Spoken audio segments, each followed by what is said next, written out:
আসসালামু আলাইকুম গাইস, সবাই কেমন আছেন? আশা করি সবাই ভালো আছেন। তো এইমাত্র ডিউটি শেষ করলাম। ডিউটি শেষ করে রুমে যাওয়ার জন্য রওনা হলাম। তো আপনাদের কাছে আজকে একটা জিনিস শেয়ার করব, সেটি হচ্ছে ডিউটি শেষে রুমে যাওয়ার আনন্দ। আসলে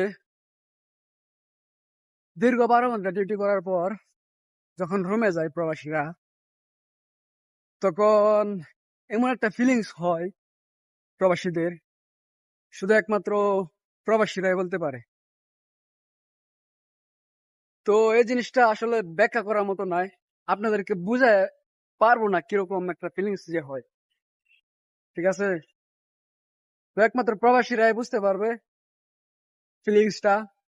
আর আপনারা যারা বুঝতে না পারেন, তারা একবার প্রবাসে আসেন, তারপর ঠিকই বুঝতে পারবেন।